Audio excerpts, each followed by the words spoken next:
चक्रवर्ती आचार्य शांति सागर महाराज की, परम पूज्य संत शिरोमणि आचार्य गुरुवर विद्यासागर महाराज की, काले कल्पशते पिच गते शिवानां विक्रिया लक्ष्या उत्पातोपि यदि स्यात् त्रिलोक संभ्रांतिकरण पटु। यहाँ पर काले कल्पशते यानी सैकड़ों कल्प काल निकल जाने के उपरांत भी सिद्ध भगवान में किसी प्रकार का फर्क नहीं पड़ता। इस प्रकार आचार्य समंतभद्र स्वामी कहते हैं कि यदि तीन लोक में उत्पात भी हो जाए,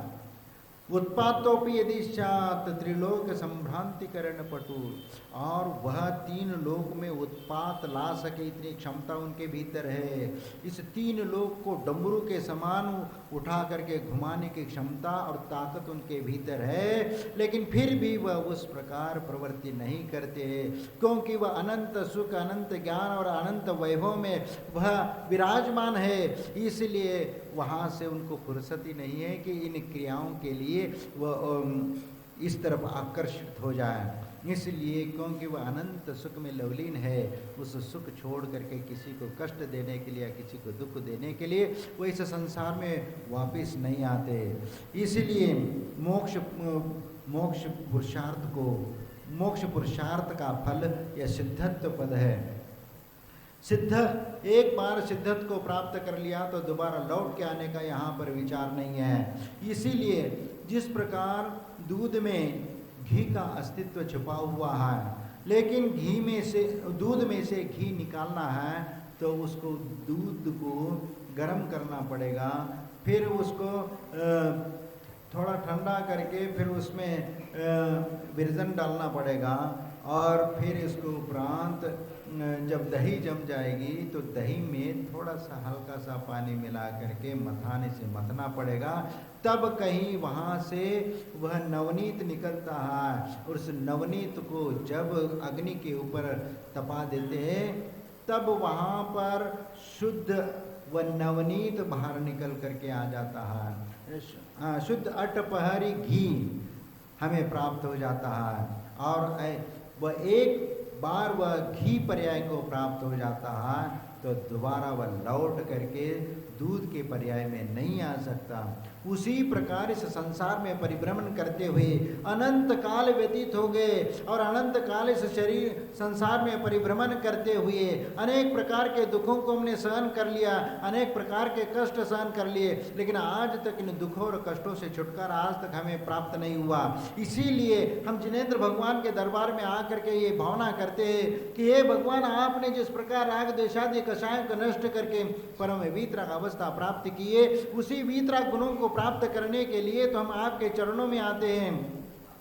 और जिस प्रकार दूध है, दूध में घी का अस्तित्व छिपा हुआ है, उसी प्रकार हमारे शरीर के भीतर भी हमारा आत्मा का अस्तित्व छिपा हुआ है। ये आंखों के द्वारा नजर नहीं आता, आंखों के द्वारा उसको देखा नहीं जा सकता, लेकिन फिर भी उसमें हमारा श्रद्धा, हमारा विश्वास ये कहता है कि इस शरीर के भीतर आत्मा का अस्तित्व छिपा हुआ है। इसीलिए इस शरीर और आत्मा का संबंध, इसमें से उस आत्मा को बाहर निकालने के लिए रत्नत्रय की आराधना करने की आवश्यकता है, और रत्नत्रय रूपी मथाने से इसको मथना पड़ेगा। और जब इसे रत्नत्रय रूपी मथाने से मथेंगे तब वहां पर शुद्धोपयोग रूपी नवनीत निकल आएगा, और उस नवनीत को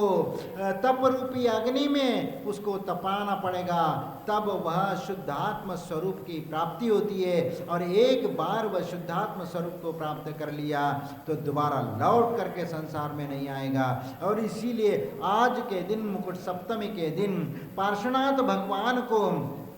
आज निर्वाण की प्राप्ति हुई। इसलिए पार्श्वनाथ भगवान को आज के दिन हम याद करते हैं और उनकी भक्ति करते हैं, और निर्वाण लाडू भी चढ़ाते हैं। और इस लाडू चढ़ाने के पीछे ही हमारा उद्देश्य यही है कि जिस प्रकार मोदक का नाम सुनते ही मुंह में पानी आता है, इसी प्रकार एक मुमुक्षु, एक मोक्ष की इच्छा करने वाला उस साधक को यदि मोक्ष नाम सुनते ही उसके मुंह में भी पानी आता है, कि मोक्ष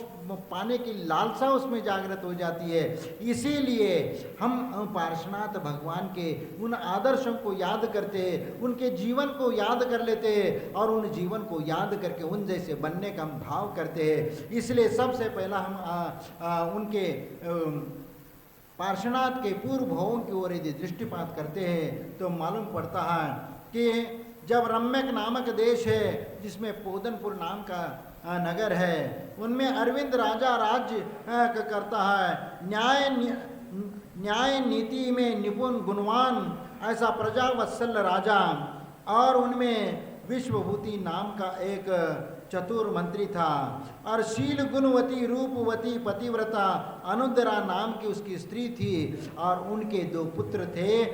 उसमें एक कमठ और मरुभूति, ये 2 पुत्र थे। और इसीलिए दोनों भाई उस राजा के, अरविंद राजा के यहाँ दोनों तो मंत्री थे। और एक बार की बात है कि जब कमठ मरुभूति राजकीय काम से कहीं बाहर निकल जाता है, तब वह कमठ उस स्थिति का फायदा उठाते हुए उन्होंने मरुभूति के पत्नी के साथ उन्होंने असभ्य व्यवहार करता है, और उसके कारण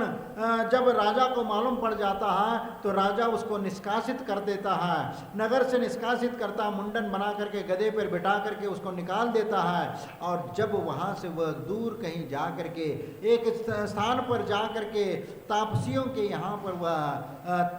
तापसी साधना करना शुरू कर देता है, और वह एक हाथ में एक शिला, एक बहुत बड़ी शिला लेकर के साधना तपस्या करने लगता है, और वो सन्यासी बन जाता है। और जब 3 दिन पश्चात जब मरुभूति आ जाता है और उसको मालूम पड़ जाता है कि ऐसे ऐसे भाई के साथ अनर्थ हुआ है, लेकिन फिर भी अपने भाई के प्रति उस गलती का क्षमा करते हुए और उसको समझाने के लिए, भाई तुम तो घर चलो, समझाने के लिए वह उनको ढूंढता ढूंढता उस स्थान पर चला जाता है जहाँ पर वह कमठ अपनी साधना में तल्लीन था, और हाथ में बहुत बड़ी शिला लेकर के वह तपस्या कर रहा था। और वह वहाँ पर जा करके वह अपने भाई के चरणों में नतमस्तक हो जाता और कहता है कि भाई जो भी गलती हुई हो आप सब माफ़ करो और आप चलो। लेकिन जिसके मन में एक दुर्भावना ही जगी है, और वह दुर्भावना जिसके भीतर जगी है, तो वह किसी को क्या क्षमा कर सकता है। क्योंकि जैसे चंद्रमा राहु का कुछ भी नहीं बिगाड़ता, अनिष्ट नहीं करता, फिर भी उसको राहु ग्रस लेता है। उसी प्रकार सज्जन पुरुषों पर भी दुष्टता करना दुष्ट लोग कभी छोड़ते नहीं है। और इसीलिए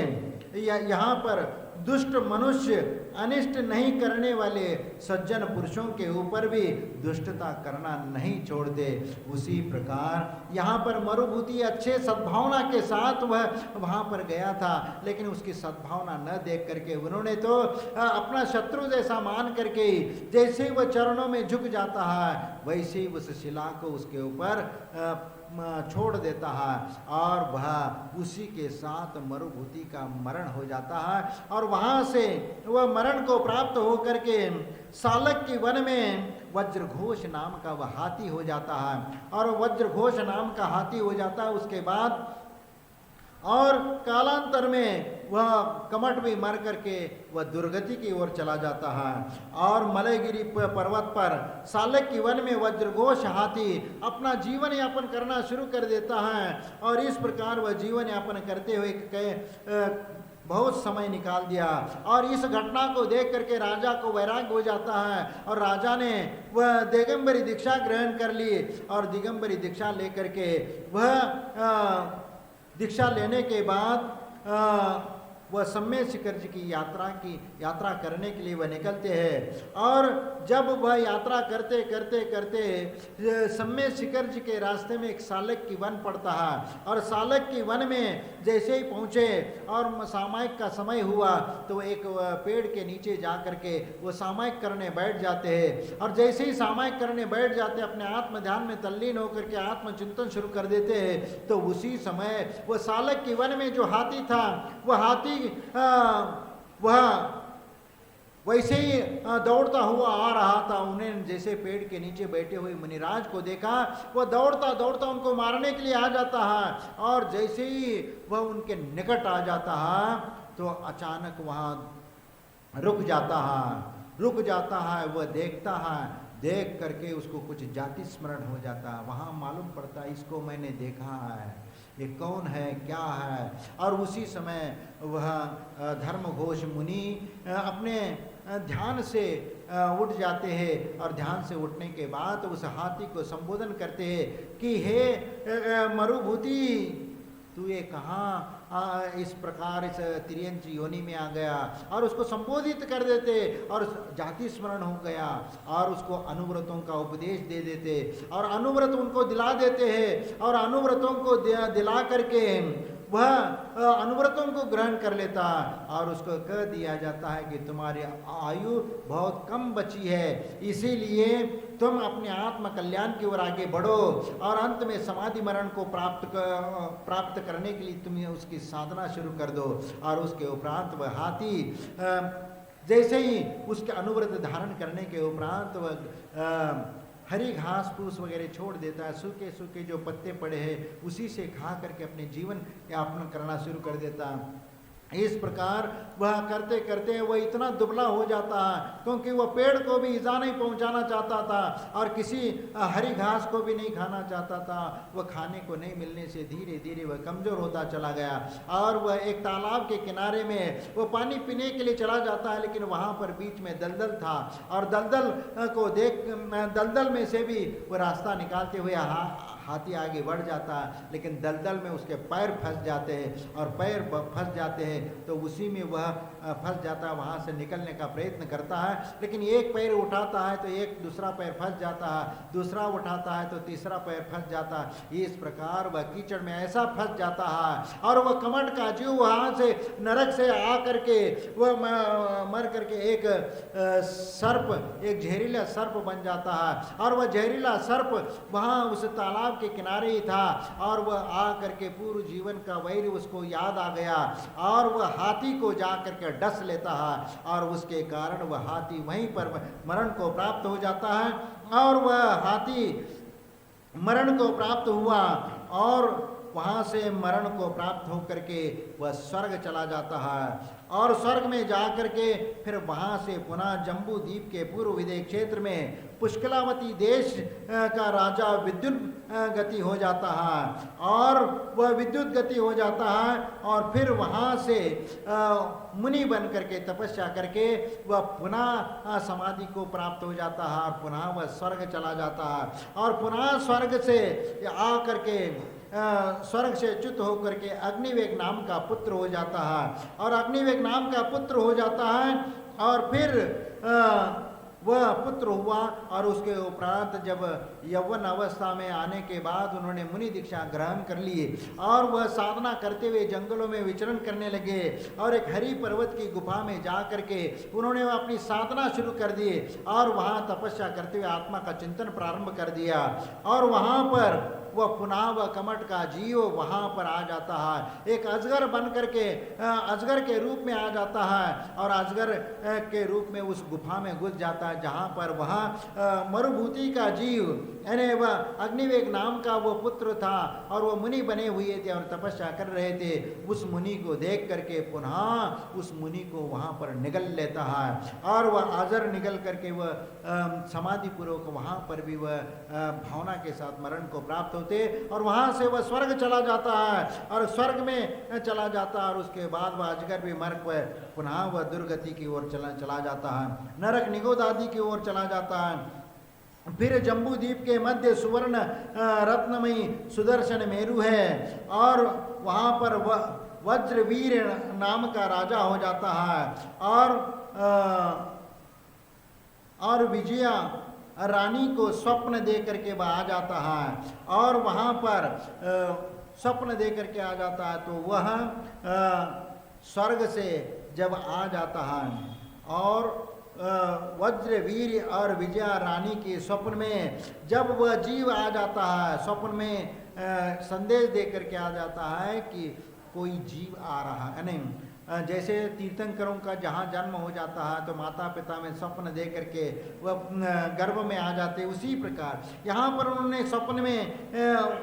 वह जीव स्वप्न में आया और कुछ संकेत दे करके वह आ जाता है और स्वर्ग से सीधा उनके गर्भ में आ जाता है और वहाँ से उनका जन्म हो जाता है और फिर वहाँ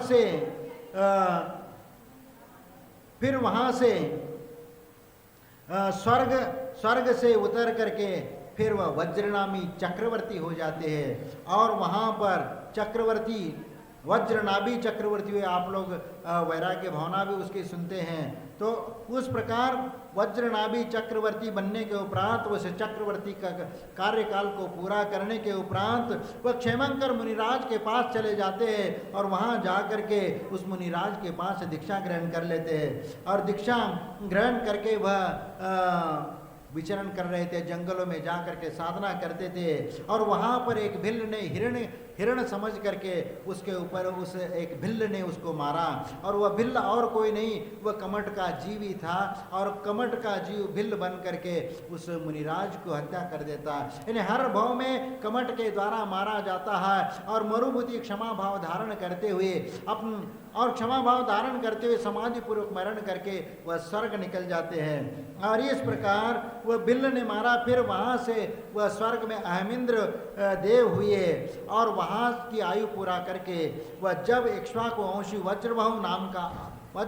का आनंद नाम का पुत्र हुआ और आनंद नाम का पुत्र हुआ, फिर वह महामंडलेश्वर राजा हुआ और महामंडलेश्वर राजा हुआ वह अपने जीवन काल में सफ़ेद बाल दे करके वैराग्य को प्राप्त हुआ और समुद्रदत्त मुनिराज के पास जा करके उन्होंने दीक्षा ग्रहण कर ली और सम्यक दर्शन, सम्यक ज्ञान और सम्यक चारित्र की आराधना करता हुआ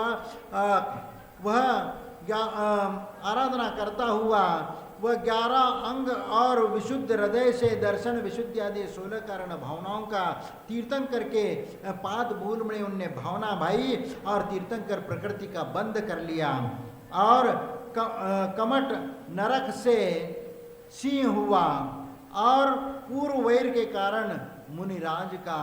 गला दबोच करके उसको मार दिया, क्योंकि जहाँ पर भी वह साधना कर रहे थे वहीं पर वह सिंह बन करके वह जन्म लेता और वहाँ वह अपना पूर्व वैरी समझ करके उसने उसको गला दबोच करके मार देता है और पुनः वहाँ पर शांति पूर्वक वह समाधि पूर्वक वहाँ पर मरण करके वह मरुभूति का जीव स्वर्ग में इंद्रादि पद को प्राप्त कर लेता है और इंद्रादि पद प्राप्त करके फिर वहाँ से लौट करके तीर्थंकर पार्श्वनाथ के रूप में वह अश्वसेन और वहाँ वामा देवी के कोक में आकर के जन्म ले लेता है और पौष कृष्णा एकादशी के दिन प्रातः फिर वह बालक बना और 30 वर्ष की उम्र में उन्होंने वैराग्य हो जाता है और दीक्षा ले करके मुनि बन करके तपस्या करना शुरू कर देते हैं और पौष कृष्णा एकादशी के दिन प्रातः काल में दीक्षा ग्रहण कर ली और 4 माह तक छद्मस्त अवस्था में रहते हुए वह आम्र वृक्ष के नीचे बैठकर फिर 7 दिन तक अनशन धारण करे ध्यान लगाया और जिस समय वह ध्यान लगाया और उसी समय फिर वह कमट का जीव वहाँ पर आ जाता है और उपसर्ग करने लगता है। जब ध्यान में बैठे हैं और निर्विकार हो करके अपने आत्म साधना में तल्लीन है, लेकिन पूर्व जीवन का वैरी वह कमट वहाँ पर आ करके मुनिराज के ऊपर अनेक प्रकार के उपसर्ग करने लगता है। कहीं धूल की वर्षा, कहीं अग्नि की वर्षा, कहीं पत्थरों की वर्षा, वज्र की वर्षा, इस प्रकार आंधी तूफान और जोर से बरसात और पानी की बरसात शुरू हो जाती है और पानी बढ़ता चला जाता है और धीरे धीरे पानी इतना बढ़ता है कि पूरा शरीर डूबने की स्थिति आती है। और उसी समय जब पार्श्वनाथ के ऊपर इतना घोर उपसर्ग होता हुआ देखकर धर्मेंद्र और पद्मावती का सिंहासन कपने लगा और उनका ज्ञान हुआ कि अरे भगवान के ऊपर उपसर्ग हो रहा है, चलो उनकी रक्षा करने के लिए। और धर्मेंद्र और पद्मावती दोनों आ जाते हैं और नीचे से नीचे से पद्मावती ने अपने कमलासन पर उठा करके ऊपर से सिर पे उसको धारण कर लेते हैं और ऊपर से धर्मेंद्र वह अपनी फना फैला करके पार्श्वनाथ की रक्षा कर लेते हैं और वो जो उपसर्ग हो रहा था वह उपसर्ग को वह रोक देते हैं और पानी से ऊपर कमलासन पर उनको उठा करके उसको ऊपर लाने से और उसी समय पार्श्वनाथ वह जो मुनि बने हुए थे और उन्होंने घोर तपस्या करते हुए चतुर्थ शुक्ल ध्यान को प्राप्त करके उन्होंने निर्वाण पद को प्राप्त कर लिया। और वह निर्वाण जिस दिन प्राप्त कर लिया, अने वैसे तो उनको चैत्र सुदी चतुर्दशी के दिन उनको केवल ज्ञान की प्राप्ति हुई और केवल ज्ञान प्राप्त करने के उपरांत 69 वर्ष तक 69 वर्ष 7 माह तक विहार करके संसार में जो प्राणी मात्र है, प्राणी मात्र के कल्याण के लिए उन्होंने धर्म का उपदेश दिया। और जब 1 माह शेष रहा तब वह 1 माह शेष आयु रहने के उपरांत उन्होंने अपना वह समूह शरण का विसर्जन करके वह 36 मुनियों के साथ योग निग्रह करके वह अपने सम्मेद शिखर के ऊपर वह अपने ध्यान में लगे और श्रावण शुक्ला सप्तमी के दिन वह निर्वाण को प्राप्त हो गए। और आज का वह दिन है जिसको मुकुट सप्तमी के रूप में आज हम निर्वाण महोत्सव मनाते हैं। पार्श्वनाथ ने जो उपसर्ग किया, पार्श्वनाथ ने उपसर्ग सहन करके जो उन्होंने केवल ज्ञान प्राप्त कर लिया, जैसे ही केवल ज्ञान प्राप्त हुआ जो उपसर्ग करने वाला कमट भी वहीं पर देखता रह गया और उसको अपनी गलती का एहसास हो गया और वह,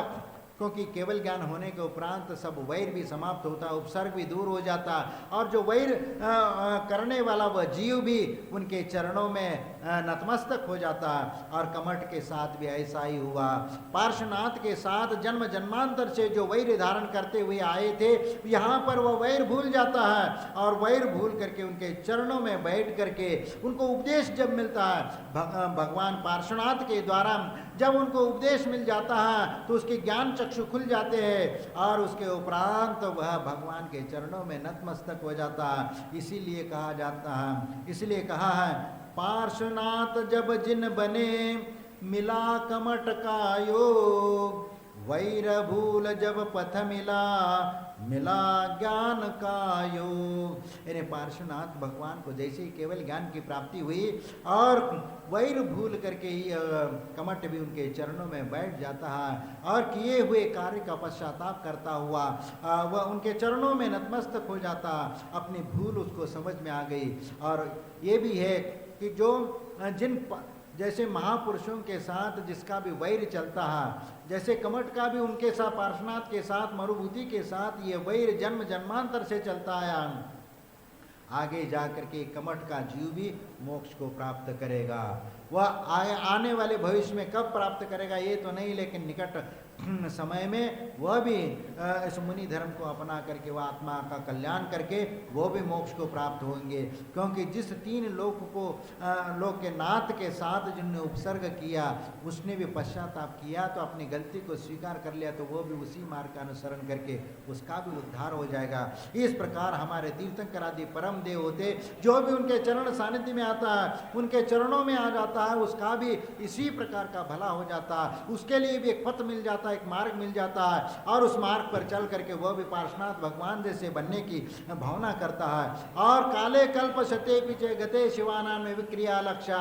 उत्पातोपि यदि त्रिलोक संभ्रांति करण पटु। और एक बार निर्वाण को प्राप्त हो गया, अनंत काल तक अनंत सुख में लवलीन होकर के अपने अंतर ध्यान में लवलीन हो गए और पुनः वह लौट करके संसार में आने वाले नहीं। काले कल्प काल भी निकल जाए, कई सैकड़ों अनंत कल्प काल भी निकल जाए तो भी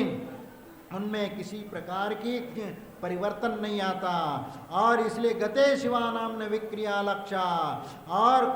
किसी भी प्रकार का उसमें परिवर्तन नहीं आता। उत्पात तोपी यदि सात, लेकिन उनके भीतर इतनी क्षमता है कि 3 लोग को भी उठा करके घुमाने की क्षमता है, डमरू के समान घुमाने की भी क्षमता है। लेकिन त्रिलोक संभ्रांति करण पटु, यानी उसमें उतनी ताकत और क्षमता उनके भीतर होते हुए भी वह अपने धर्म अपने आत्म ध्यान को छोड़ करके वह संसार की ओर दृष्टिपात भी नहीं करते। इसलिए आज के दिन भगवान पार्श्वनाथ के चरणों में हम बैठ करके भावना करते, भक्ति करते और निर्वाण लाडू चढ़ा करके हम भी ये भावना करते हैं कि हे भगवान, आपने जिस प्रकार राग द्वेषादि कषाय को नष्ट करके परम वीतराग अवस्था प्राप्त की है और अपने कर्मों को